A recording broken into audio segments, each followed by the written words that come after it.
Here we have a little bit overgrown large laurel hedge on a very dark and dank and windy morning. Apparently this, I was told, hasn't been cut for approximately 18 months. I can well believe that.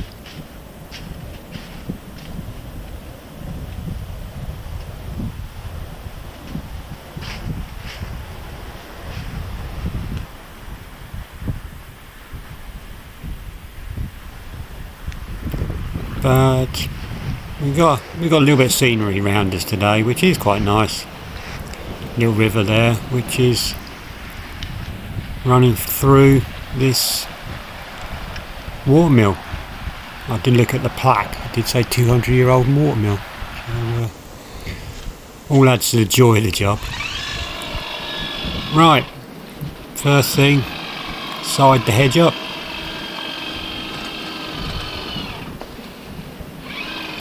Now I personally like slow cutter speed when siding up, especially laurel.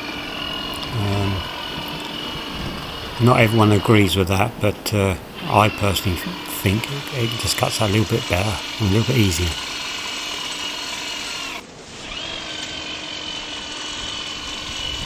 Now there's no particular reason why I've started where I have started on the side. It just happened to be where I was standing and where the van's parked. But when I did the top, I actually did the top and I started in the middle of the hedge and worked my way down the hedge into the left. Purely because whoever cut this last, I don't know how level they got it. So my theory is if I start in the middle, I can get a line cut through, and then the other half of the hedge I can match in. But as it was, whoever cut it last, they did get it pretty level, so I pretty much followed the old cuts, if that makes sense.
Like on most hedges, the sides are relatively easy to do, and they don't take that long if you can get to them.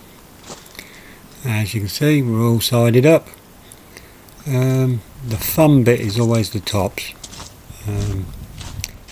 This particular hedge is probably nearly 8 foot across the top, but being laurel pretty much typically is wide. And as I said earlier, I started in the middle.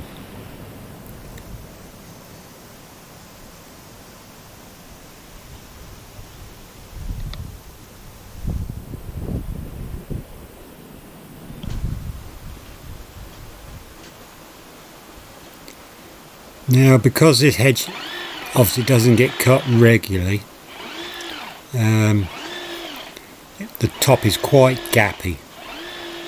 So where it hangs over to the neighbours, I've tended to hook it and pull it back, and that furthest 4 feet of the hedge, because it's gappy, you can't really rake the bits off.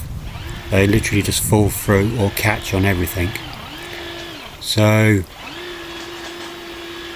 that far side, I pretty much cut everything in sort of 2 to 3 swipes and just let it go through.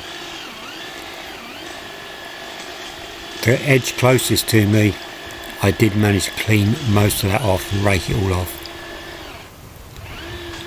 It's just a practical way to do it, really. Not ideal, but practical.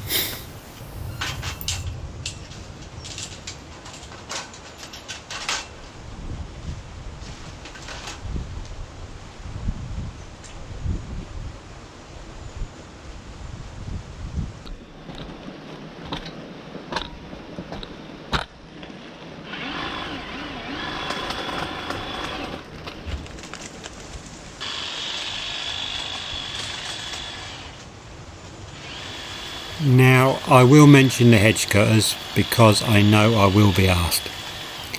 I'm using the stihl HLA 65, the shorter one, and the stihl HLA 85, the sort of long telescopic one. And I know somebody asked the batteries, which is the AP200 I'm using in the short one, and the AP300S in the long reach.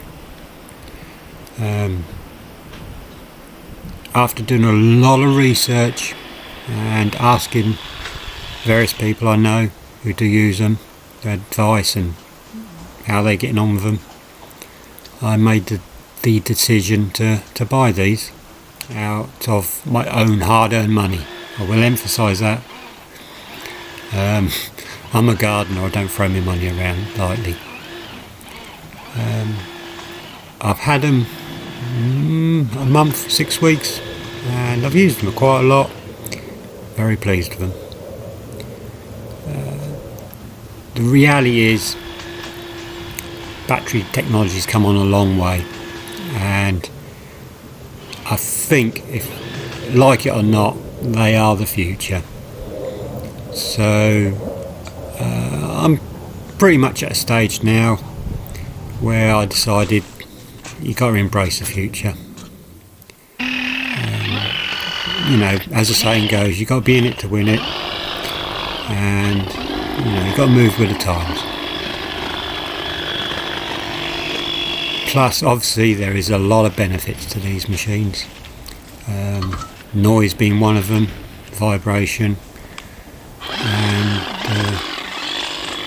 I have had customers actually sort of say how quiet these machines are. So I think the customers are appreciating them as well. Plus also is a relatively good selling point for your business as well, being a little bit more environmentally friendly as well. So hope that's cleared up any questions people have got in their head.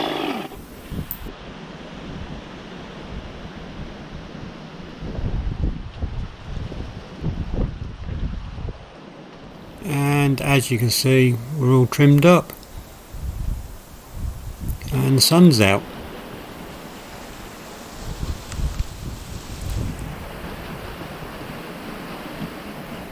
As you can see, it doesn't get trimmed enough. You can see this, it's a little bit bare on the sides, and the top's pretty much the same. It would definitely benefit from an annual cut, but there you go. So it's just a fun bit now, clearing up. I pretty much just clear up the bulk, the big stuff, the big piles, and then I just raked through the blower to clear the last little bits and pieces up. But I won't bore you too much with the clearing up. I'll just leave you with a nice scenic view of the watermill, and say thank you for watching, and hope you enjoyed. Thank you.